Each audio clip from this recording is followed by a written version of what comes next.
예수님께서 오신 이 이유를 17절에서 이렇게 말씀하고 있습니다. 내가 율법이나 선지자를 폐하러 온 줄로 생각하지 말라. 폐하러 온 것이 아니고 완전하게 하려 하심이다. 이렇게 말씀합니다. 완전하게 하려 하심이라고 말씀하세요. 그러면 우리가 이러한 좀 의문이 들 수가 있습니다. 예수님이 오시기 전에 있었던 이 구약 율법과 또 선지자죠. 그러면 이것이 완전하지 못한 것인가? 하나님이 우리 곧 자기 백성에게 대해서 어떠한 불완전한 것을 주셨는가라고 볼 수 있는데요. 결코 그렇지 않습니다. 여러분, 율법이라는 것은 완전하신 하나님께서요, 완전한 구원을 베푸신 일, 그 일로 말미암아서 너희는 그 구원을 살아가는 거야 라고 할 때 주신 것이 율법입니다. 그렇기 때문에 이 구약은요, 율법, 선지자는 완전합니다. 그렇다면 무엇이 불완전한 것인가? 그 말씀을 가지고 살아가야 할 저와 여러분이요, 불완전하다라는 뜻입니다. 그렇기 때문에 하나님으로만 살아가야 하는 거예요. 하나님만이 구원자이심을 또 고백하면서 그렇게 살아가는 것인데요. 그 하나님과 관계가 끊어지든지 그 하나님을 내가 또 바라보지 않으면은요, 그 즉시 불완전함으로 살아가는 것입니다. 창세기 6장 1절에 보면 완전하신 그 하나님을 의지하지 않는, 그 말씀을 의지하지 않은 인생의 삶을 이렇게 이야기합니다. 사람이 땅 위에 번성하기 시작할 때에 그들에게서 딸들이 나니 하나님의 사람들이 사람의 딸들의 아름다움을 보고 자기들이 좋아하는 모든 여자를 아내로 삼는지라 라고 말씀합니다. 여기에 보면 사람이 땅 위에 번성하기 시작할 때에 라고 말합니다. 이 번성이라는 것은 하나님이 사람에게 명령하신 부분이죠. 창세기 1장에 나옵니다. 마치 창세기 1장 28절의 말씀이 성취되어지고 있나 이렇게 보여지는데요. 그것이 아닙니다. 여기에 보니까 자기가 좋아하는 모든 여자를 아내로 삼았다라고 말한 것이죠. 단순히 그냥 성적인 본능에만 충실해 버린 것입니다. 하나님께서 번성하라고 하신 것이 분명한데요, 그 본연의 뜻, 또 그 방법, 그것을 의지하지 않는 것이 아니고요, 그냥 자신의 어떠한 본능에 충만해 버린 것입니다. 잘못된 번성입니다. 하나님은 원래 번성하라고 이렇게 말씀하셨어요. 28절에 하나님이 그들에게 복을 주시며 하나님이 그들에게 이르시되 생육하고 번성하여 땅에 충만하라.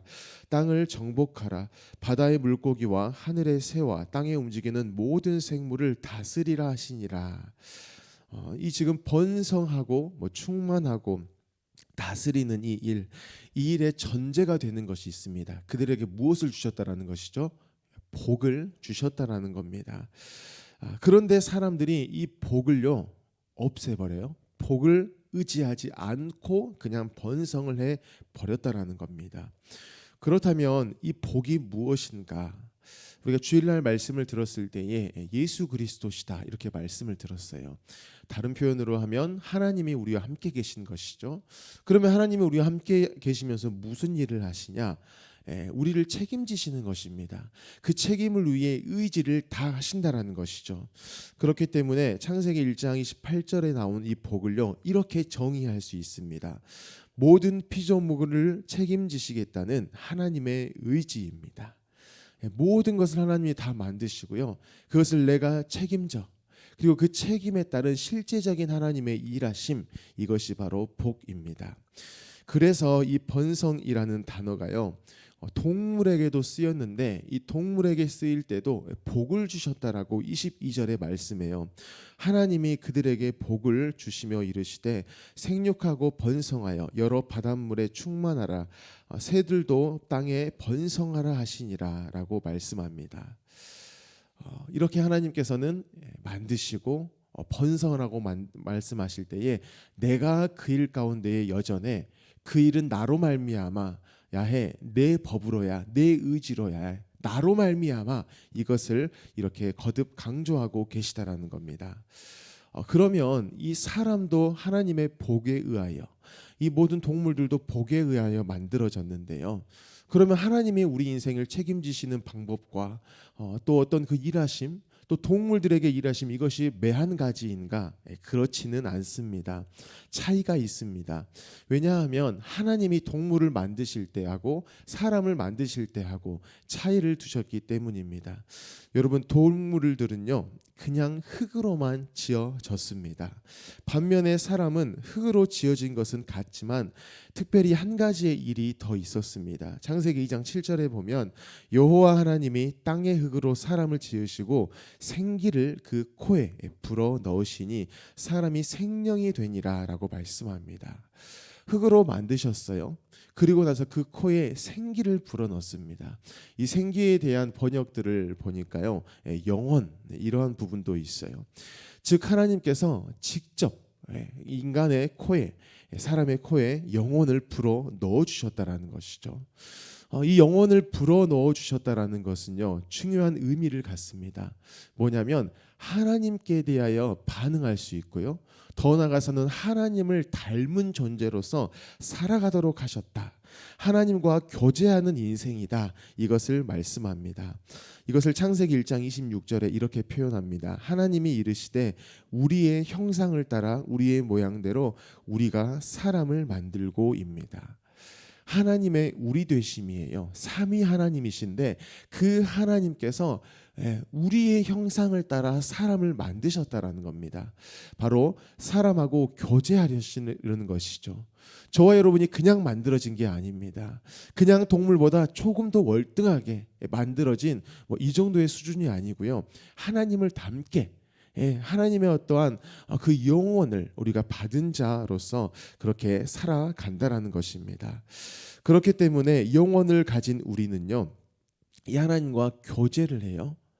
어떠한 방식으로 하냐? 하나님의 말씀을 우리가 듣고요, 그 말씀을 들은 말씀을 또 지켜 나감을 통하여서 교제한다라는 겁니다. 그래서 저와 여러분이 어떤 말씀을 지켜요. 이것은 하나님 제가 말씀 지켰습니다. 요것 말하라고 하나님께서 말씀 지키라는 것이 아닙니다. 애초에 우리가 말씀을 지키기 위해서는 말씀이 먼저 뭐 해야 되죠? 우리 가운데 들려와야 된다라는 겁니다. 여러분, 말씀이 어떻게 들려옵니까? 하나님이 육성으로 하시는 것도 아닌데 내 안에 누가 계시면? 성령이 계시면, 하나님의 영이신 성령이 계시면 말씀이 들려와요. 내 안에 성령이 계신다. 그것은 하나님이 곧 나를 뭐 하셨다? 구원하셨다. 사랑하셨다. 즉 하나님의 사랑을 입은 자만이 하나님의 말씀이 들려오고, 이게 나를 향하신 말씀이구나, 나를 사랑하셔서 하신 말씀이구나, 그래서 그 말씀을 지킨다라는 겁니다. 쉽게 예를 들어보면은요, 부모와 자녀 사이가 있어요. 부모가 자녀에게 어떠한 말을 했을 때에 이게 자녀에게는 어때요? 들려온다라는 겁니다. 부모가 나를 사랑하시구나, 내가 이 말씀대로 살아야지. 이것과 매한 가지인 것이 하나님의 말씀이 들려오고 그것을 지키는 일입니다. 이게 하나님과의 교제라는 것이죠. 이렇게 하나님께서는요, 이런 방식으로 책임져 가시는 겁니다. 우리와의 교제를 하신다라는 것이죠. 반면에 동물은 그렇지를 않습니다. 동물은 그냥 주어진 그 본능대로 살면 그만입니다. 그래서 동물들은요 그렇게 번성하는 거예요. 그게 하나님의 뜻대로 되어지는 동물들의 번성입니다. 그렇기 때문에 창세기 6장에서 봤던 하나님의 아들들이 이 사람을, 여자를 좋은 대로 다 취해서 아내로 삼아버린 일은요 동물과 같아요. 그냥 자기 욕구에 따른 번성입니다. 사람이 해야 할 번성, 이것은 무엇일까요? 창세기 2장 21절에 여호와 하나님이 아담을 깊이 잠들게 하심에 잠들매 그가 그 갈빗대 하나를 취하고 살로 대신 채우시고 라고 말씀합니다. 하나님께서 사람에게 대해서도요 번성해라 라고 하셨어요. 복을 주시고입니다. 즉 그것에 대한 책임을 하나님이 지신다라는 것이죠. 하나님이 이 피조물들에게 책임을 지실 때에 가장 먼저 하셨던 일이요, 공허하고 혼돈하고 그 흑암 가운데에 말씀을 던지시는 일입니다. 빛이 있으라라고 하신 일이죠. 공허와 혼돈과 이 흑암은요 죽음을 의미합니다. 그곳 가운데에 생기이신 살아 있으심 그 예수 그리스도 그 말씀을 하셨을 때에 그것들 가운데에 이제 살게 되어지는 일이 있었는데요. 이것이 동일하게 아담 가운데에도 가는 겁니다. 아담의 갈비뼈를 지금 취했다라는 겁니다. 갈비뼈가 의미하는 것은요 심장, 장기들을 보호하는 거예요. 그렇기 때문에 갈비뼈를 취했다라는 것은 이제 아담을 죽은 목숨을 만드셨다라는 것과 같습니다. 그래서 아담이 잠들었죠. 그리고 나서 하나님이 하신 일이 뭐냐? 그 갈빗대 하나를 취하신 것으로 여자를 만드셨다라는 겁니다. 아담이라는 이 죽은 것과 같은 상태, 생기 없음의 상태, 이것 가운데에 무슨 일을 하게 하시냐? 하와라는 생기 있음을 만들어 내신 것입니다.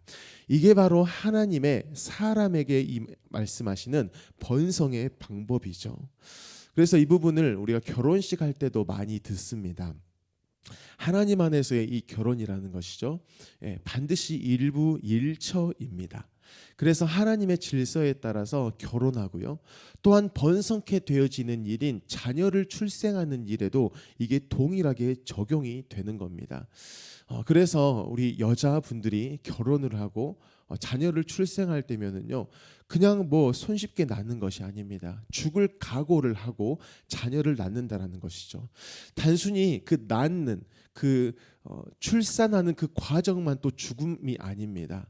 이 자녀가 어렸을 때부터 커서 장성하게 되고 그도 결혼하게 되고 번성하게 되어지는 그 모든 과정 가운데에요 부모는 늘 죽는 일들이 들어 있다라는 것입니다. 이게 바로 하나님께서 사람에게 정하여 놓으신 번성입니다. 하나님만 책임지실 수 있는 그 일들을 하신다라는 것이죠. 하지만 창세기 6장의 사람들은 어떻게 했다고 말씀드렸죠? 자기 좋을 대로입니다. 그냥 본능대로입니다. 이 부분을 제가 어제 합심기도 부분에서도 나눴었는데 이러한 표현을 좀 썼습니다. 발정난 뭐와 같다? 개와 같습니다. 제가 발정난 개에 대한 것을 실제로 보았습니다. 제 처가가 해남인데요.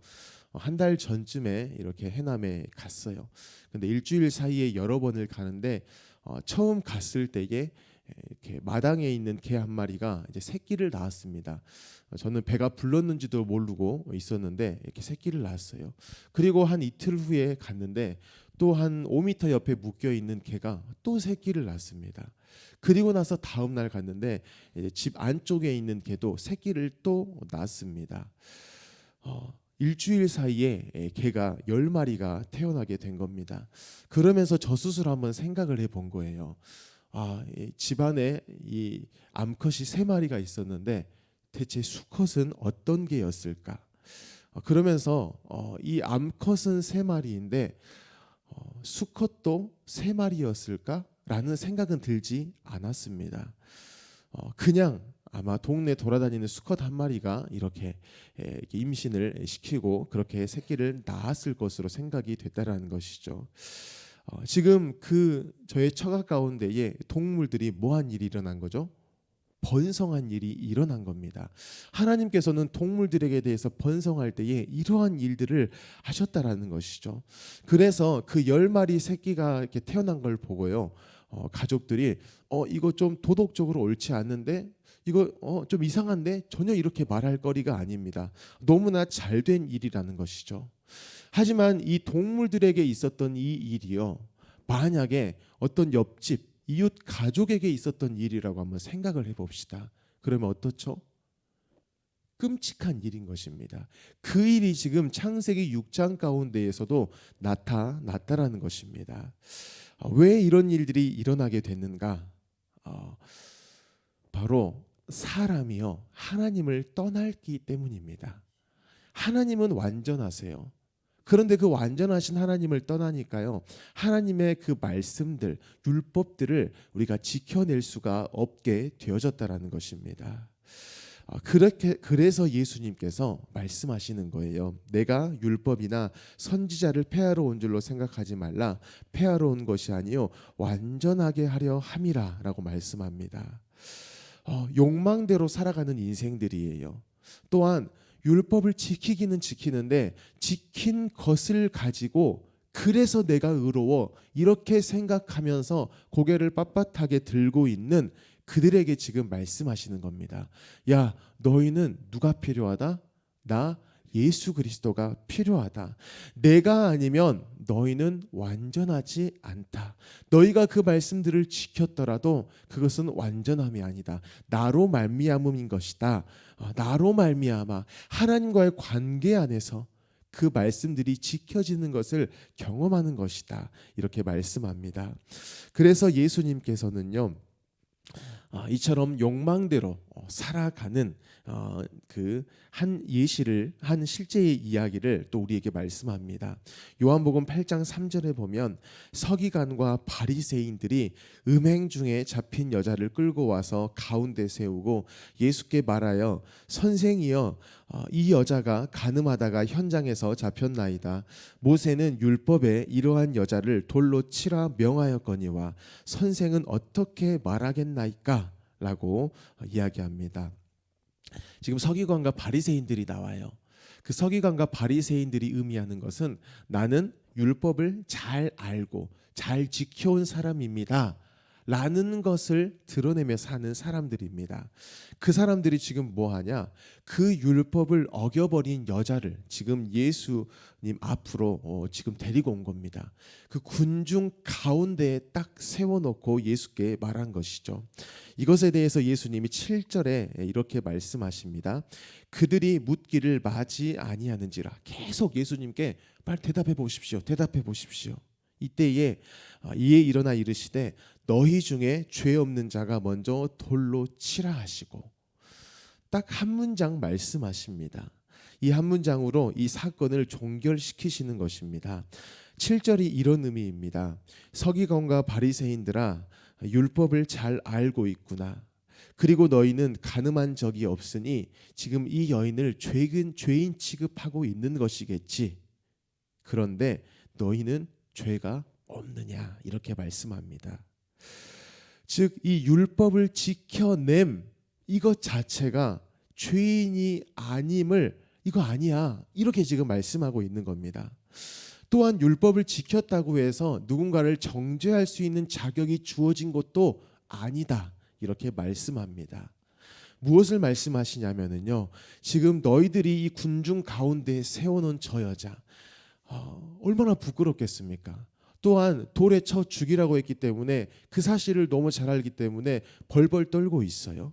이 여자, 그리고 그렇게 말하고 있는 너희들, 그리고 돌로 치려고 하는 그 모든 군중들아, 너희는 그저 다 죄인일 뿐이다. 바로 나만 필요한 죄인들일 뿐이다. 이렇게 지금 말씀하고 계십니다.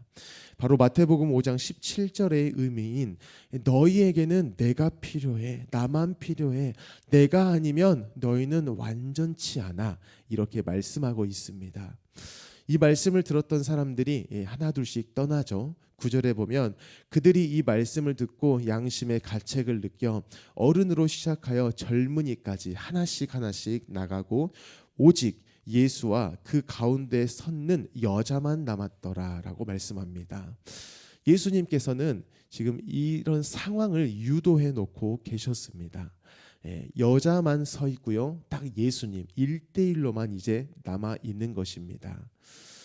율법을 잘 지켜서 스스로 의인이라고 하는 그 사람들을 다 떠나버리게 하신 것이죠. 율법을 지켜서 의인이 아니고 지금 네 눈앞에 있는 나, 누구죠? 예수 그리스도.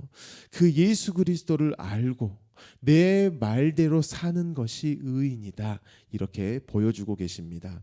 그 예수님이 누구이시냐면 11절에 예수께서 이르시되 나도 너를 정죄하지 아니하노니 가서 다시는 죄를 범하지 말라 하시니라. 예수님은 뭐 하시지 않으시는 분이시죠? 정죄하지 않으시는 분이십니다. 우리에게 대해서요, 오히려 그 모든 죄를 대신 감당하시는 분이십니다. 율법의 모든 요구인 죄로 인한 그 죽음이에요. 그것을 유일하게 해결하시는 분이 바로 나다. 그렇게 말씀을 하시는 겁니다. 그래서 딱 여인에게 있어서 시선을 집중시키시는 거예요. 그 죽음의 상황 가운데에서 구원하신 것이죠. 이제 그 죽음의 돌들, 그 모든 눈빛들, 또한 여인으로 생각할 때 나 이제 앞으로 없다. 혹시 내가 여기서 살아남아도 나는 이제 더 이상 인생 살 수 없다. 이런 모든 죽음 가운데 있는 그 여인에게 대해서요, 예수님이 지금 구원자로서요, 너에게 있어서는 나면 된다. 이렇게 말씀을 하시는 것이죠. 그래서 나로 말미암으면 넌 더 이상 죄 지을 필요 없어. 그래서 너 더 이상 앞으로 가서 죄 짓지 말아라. 이렇게 말씀을 하신 겁니다. 사랑하는 성도 여러분, 예수님은 우리의 원래 정체성이십니다. 삼위 하나님께서 우리를 창조하셨기 때문에 저와 여러분의 정체성은 분명히 예수님이십니다. 또 예수님은 그 일을 위해서요, 이렇게 말씀하시고 너희의 정체성은 나야. 그리고 심지어 십자가 가운데에서 죽고 부활하심으로 말미암아서 이것을 증명하셨습니다. 그래서 저와 여러분이 십자가의 예수님만이 우리의 전부시라면은요, 더 이상 죄 지을 필요가 없죠. 또한 이 모든 율법들, 도덕법, 하나님이 우리에게 두 가지로 말씀해 주셨죠. 하나님 사랑하고 이웃 사랑하는 부분. 그로 말미암아서 우리가 표정으로 늘 웃어도 되는 그런 따뜻한 인생을 살아가는 삶, 이것을 살도록 충분히 하셨다라는 것입니다.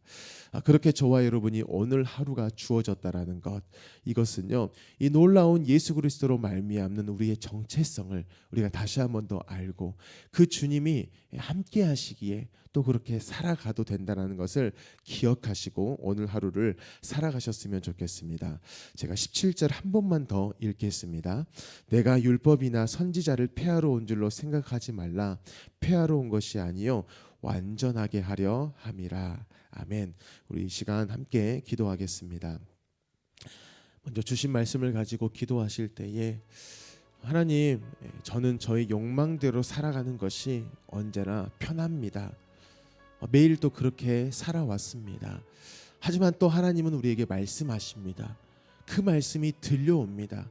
그 말씀대로 살아가고자 하는 내 마음에 어떠한 원함들, 소원함도 일어납니다. 주님, 오늘 하루 가운데에 이 놀라운 하나님의 말씀을 경험케 하여 주시옵소서. 하나님의 함께 하심을 기억하며 하나님의 질서대로 살게 하시고 그 모든 하나님의 말씀을 즐겨 지켜 나아가도록 주여 함께 하여 주십시오. 이렇게 기도하시기 바랍니다. 우리 성도님들의 가정과 직장을 위해 기도하시고 우리 대학 청년부를 위해서 우리 이름을 한 명 한 명 보시며 기도하시기 바랍니다. 우리 양육 가정을 위해 기도하실 때 오늘 저녁 학영삼 있습니다. 이를 위해 기도하시고 오는 주일에 샤인코스 4주차를 위해서도 기도하시기 바랍니다. 우리 담임 목사님의 건강과 성령의 충만함을 위해 기도하시고 우리 나라를 위해, 민족을 위해, 북한 땅을 위해, 열방을 위해 기도하시고 우즈베키스탄의 이복음 선교사님을 위해서도 기도하시기 바랍니다. 또 우리 광신대학교를 위해 기도하실 때에 우리 직원들이 예수님으로 충만하여서 언제나 정직하게 하시고 또 성실함으로 근무할 수 있도록 주님 은혜를 주십시오라고 우리 광신대학교를 위해서도 기도하시기 바랍니다. 우리 모든 기도 제목을 가지고 함께 기도하겠습니다. 사랑이 많으신 하나님 감사합니다. 하나님 예수 그리스도로 말미암는 우리 삶들을